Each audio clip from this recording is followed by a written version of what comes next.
tengo una ventaja hoy.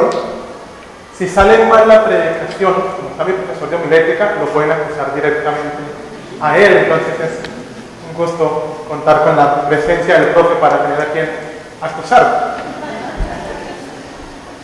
La última semana que pasó, el fin de semana anterior, estuvimos contando con un noticiero algo repetitivo, no sé si usted lo notó, embarcado medianamente entre dos muertes.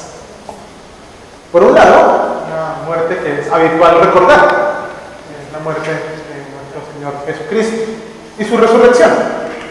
Y por otro lado, la muerte del único Nobel que ha tenido este país, Gabriel García Márquez. Ahora, yo no les voy a hablar de 100 años de soledad, ni de la crónica de una muerte anunciada, ni ninguna de esas cosas. No van a ver mariposas amarillas en ningún lugar, aquí, pero yo.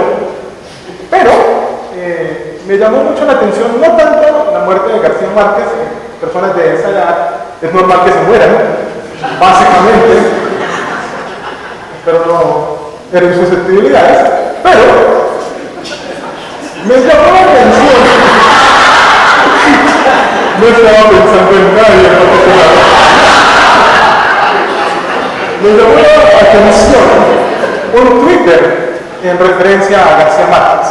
Yo sé que hubo muchísimos Twitter en referencia a García Márquez, que fue trending topic durante varios días, y creo que sigue siendo, pero una señora, futura congresista de este país, del Centro Democrático, me hace uno pensar por el comentario que no está tan al centro, María Fernanda Cavallo,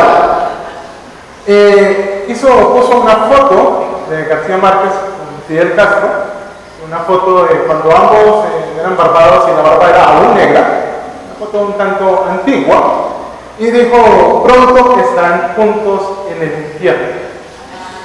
Ahora, si usted no vio la foto, lo puede hacer después, espero que no en este momento, la convocación, pero me llamó la atención, los cristianos en este país, y supongo yo que en otras latitudes, estamos acostumbrados a ver la vida como un paso o al cielo o al infierno. Y no solamente nuestra vida, sino la vida de otras personas. En alguna medida uno creció en un ambiente donde se le enseñó que nuestra vida acá es una simple transición para la vida eterna. Nosotros estamos en un calentamiento, como quien se prepara para jugar un partido de fútbol. Pero lo importante no es lo que pase aquí, lo importante es lo que va a pasar en la vida eterna. Ahora, eso en alguna medida nos deja un poco sin la expectativa y el disfrute de vivir esta vida. Si todo lo que yo estoy haciendo acá es una simple preparación para lo que va a pasar allá, entonces mi vida aquí no tiene mucho sentido. Es más, debe ser corta. Porque ¿para qué quiero yo demorarme antes de entrar a la vida de verdad, a lo que realmente va a pasar? La mayoría de los que aquí practican deporte saben que el tiempo que menos quiere uno es el tiempo de calentamiento. Uno quiere jugar, y si ustedes comparten el mismo físico que tengo yo, si uno calienta ya no juega porque ya el físico no le dio para más. Entonces, la vida cristiana, la vida en líneas generales, se nos ha convertido en un espacio de desesperanza. Muchas veces aguantamos y vivimos lo que pasamos acá porque es que algún día voy a llegar al cielo. Algún día ya el asunto va a ser mejor. Y eso no nos permite desarrollar alegremente acá. Ahora, no nos podemos quedar anclados en el acá. Pero la perspectiva de nuestra vida debe ser diferente. Pensando en esas dos muertes recordadas en la última semana, yo espero que en el púlpito la muerte de García Márquez no haya opacado la celebración de la muerte y la resurrección de Cristo. Y espero también que la porción que le damos esta mañana nos dé un poquito de esperanza, un poquito de luz, pensando en nuestra vida, en el aquí, pero también en el allá. Les invito a que abran sus Biblias, Mateo, capítulo 7, versos 21 al 27.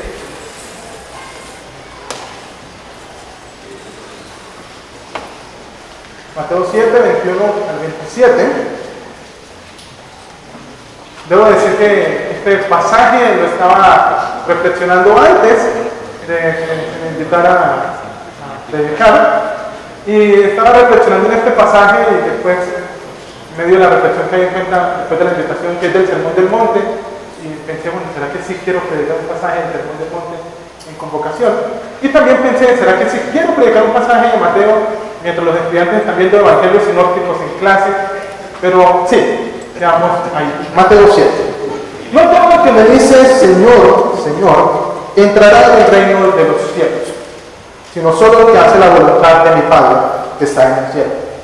Muchos me dirán en aquel día, Señor, Señor, ¿no profetizamos en tu nombre? Y en tu nombre expulsamos demonios e hicimos muchos milagros. Entonces les diré claramente, jamás os conocí. Alejaos de mí, hacedores de maldad. Por tanto, todo el que me oye estas palabras y las pone en práctica es como un hombre prudente que construyó su casa sobre la roca. Vinieron las lluvias, crecieron los ríos y soplaron los vientos y azotaron aquella casa. Con todo, la casa no se derrumbó, porque estaba cimentada sobre la roca. Pero todo el que me oye estas palabras y no las pone en práctica es como un hombre insensato que construyó su casa sobre la arena. Vino la lluvia, crecieron los ríos y soplaron los vientos y azotaron aquella casa. Y ésta se derrumbó, y grande fue su ruina. El Sermón del Monte finaliza con esta porción. Yo sé que hay una porción, un par de versículos que siguen después, pero esto es parte de la conclusión del Sermón del Monte. Y Jesús finaliza apelando a los elementos presentes en esta porción. La relación entre lo que se dice y lo que se es, y la relación entre lo que se oye y lo que se hace. Elementos importantes dentro del desarrollo de la vida. De lo que en la iglesia uno acostumbra a llamar vida cristiana, habitualmente como referencia a que uno tiene otra por ahí en algún lugar, todavía escondida. Que solemos llamar el viejo hombre, pero es cuestión de otra predicación. Ahora, permítanme hacer algunos comentarios que he pensado en clave de relación con respecto a este pasaje o a esta porción. Los estudiantes con los que estoy compartiendo la introducción a la Biblia deben pensar que no es suficiente con escucharme en cuenta de la relación en clase, también lo traigo acá, sí, hay que compartirlo con los demás. Pero quiero que hablemos de la primera parte, del decir y no ser. El pasaje está estructurado de tal manera que hay tres cosas que se dicen. Están los que dicen, están los que dirán y está lo que dice Jesús. Por un lado, en el primer caso, están los que dicen Señor, Señor. Y Jesús le dice, no todo el que dice Señor, Señor va a entrar al reino de los cielos. Y usted va a decir, sí, ahí está el fundamento para que uno pase la vida pensando en cielo y en infierno. Pero el asunto va más allá.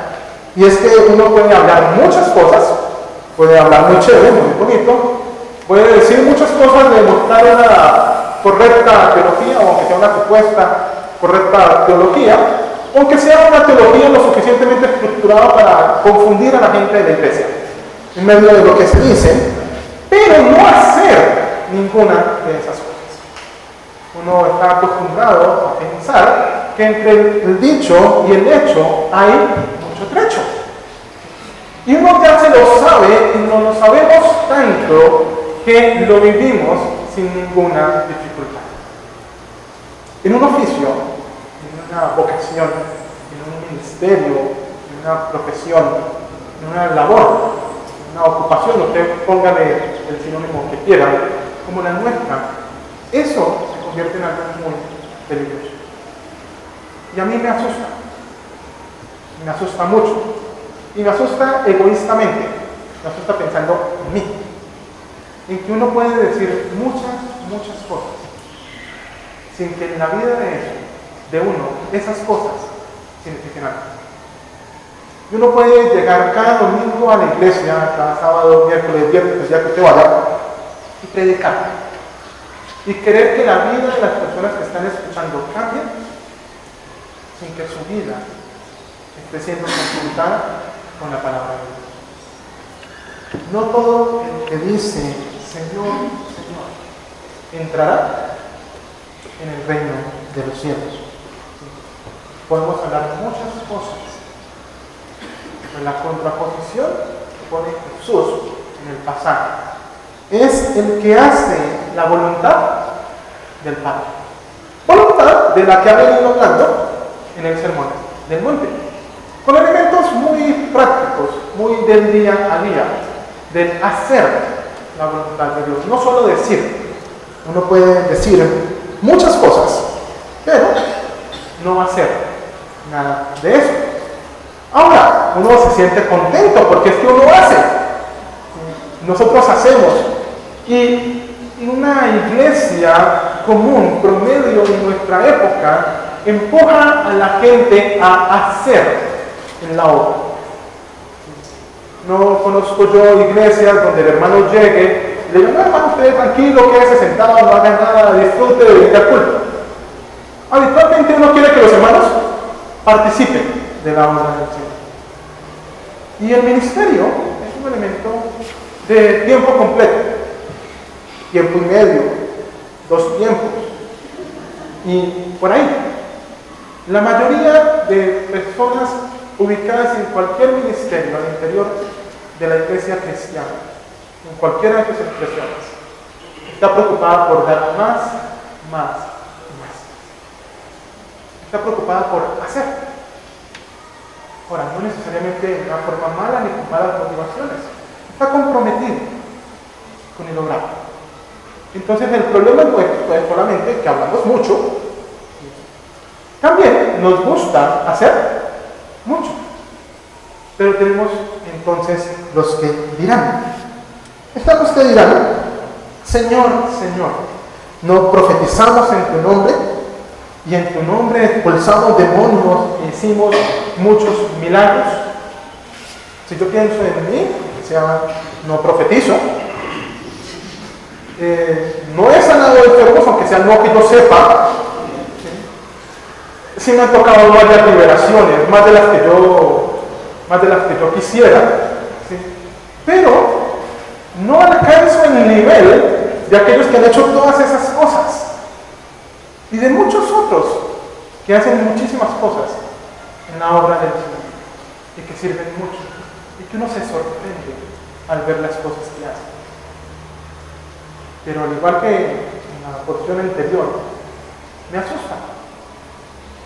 asusta con la respuesta de Jesús. Entonces les diré claramente, jamás os conocí. Alejados de mí, hacedores de maldad. Y uno se puede quedar pensando en qué tan malo es lo que ellos hicieron, qué tan malo era echar fuera demonios, qué tan malo era profetizar, qué tan malo era sanar enfermos. Y tiene que pensar, entonces, aunque sea yo lo hago, que el problema no está relacionado con el hacer. El problema aquí está relacionado con que no son conocidos. No hay una relación con Dios. No hay un acercamiento al Señor. Servir en la iglesia no es lo mismo que servir a Dios. Y aún servir a Dios no necesariamente es relacionarse con Dios. Para consuelo mío, varias veces me he repetido que si Dios pudo hablar a través de la borra de Balaam, puede hablar a través de la mujer. Pero eso mismo me acusa, porque el hecho de que hable a través de uno no implica que uno está en relación con Dios. Y aquí nos enfrentamos nosotros a un problema. Porque muchos de nosotros crecimos en un ambiente donde la iglesia nos impulsa a ser activistas, a hacer. Hacer es fácil, relacionarse es difícil. relacionarse con Dios, implica ser conocido por Dios, implica conocer a Dios y dejarse transformar por Él. Hacer no. Hacer implica tener las técnicas correctas, saber cuándo decir y cuándo quedarse callado, y aprender ciertos elementos que son importantes en la vida cristiana. Dios te bendiga, qué bendición, aleluya, gloria a Dios, he estado orando por ti, y similares, ustedes saben bastante, yo también, no se preocupen. Nosotros no podemos quedarnos en lo que decimos, tenemos que hacer, pero no podemos quedarnos en lo que hacemos, tenemos que relacionarnos con Dios. En ese sentido, la conclusión del sermón del monte, toma mucha relevancia. Los que oyen y hacen, o los que oyen y no hacen. Oír, hacer. Nosotros estamos acá, la mayoría de los aquí presentes, durante 4 años. Algunos más, otros menos, hay diferentes variables, oyendo la palabra de Dios, oyendo teología, esperamos correcta, oyendo de cómo servir a la iglesia, servir a la sociedad, servir a Dios. Pero eso no implica que hacemos lo que hemos oído. El que oye las palabras del Señor y las pone en práctica es un hombre prudente que construye una casa sobre la piedra. Construye. No le regala. No es que aparece.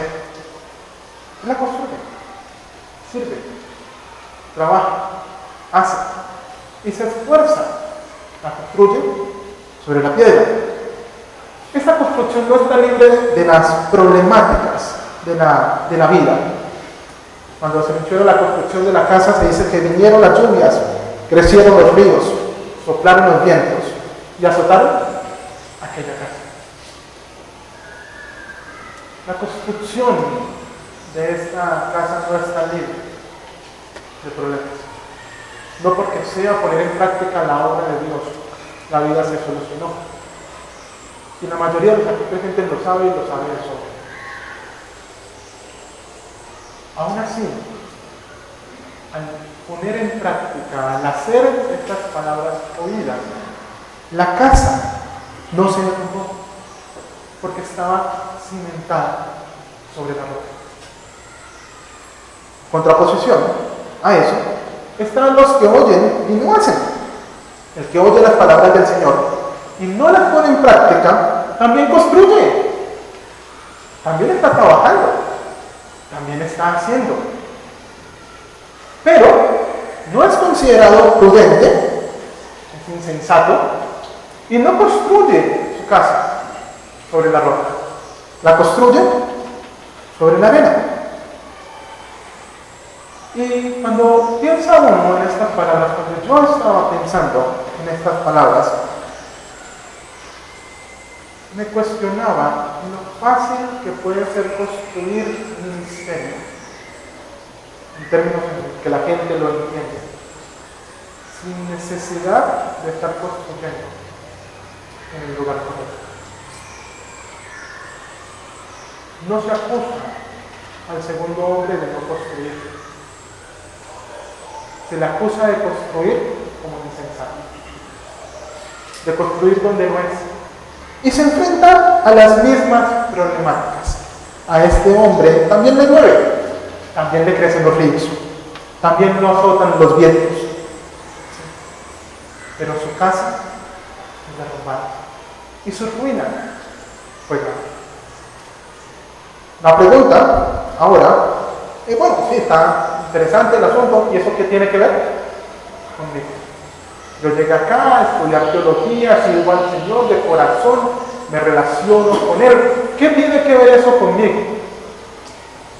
No puede hablar de eso con los paganos que van a la iglesia, pero con los santos que vienen a la convocación, ¿cómo se le ocurre mencionar esas cosas? Permítame comentar 3 cosas simples que se me ocurrieron en reflexión. Yo puedo decir mucho, de por sí digo bastante.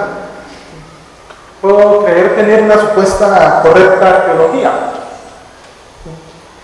y salir de aquí a otras partes y aún así no ir hacia ningún lado, no hacer nada de lo que Dios espera que yo haga.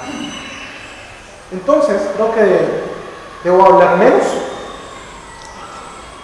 y hacer más en la obra del Señor. También yo puedo hacer muchas cosas para la obra de Dios sin estar en relación con Dios. En ese sentido, sin ser conocido por Dios. Entonces, la invitación es a hacer mucho, hacer para la obra de Dios. Trabajo en la iglesia siempre, pero debo hacerlo en medio de una relación continua con Dios. Soy invitado a construir casa.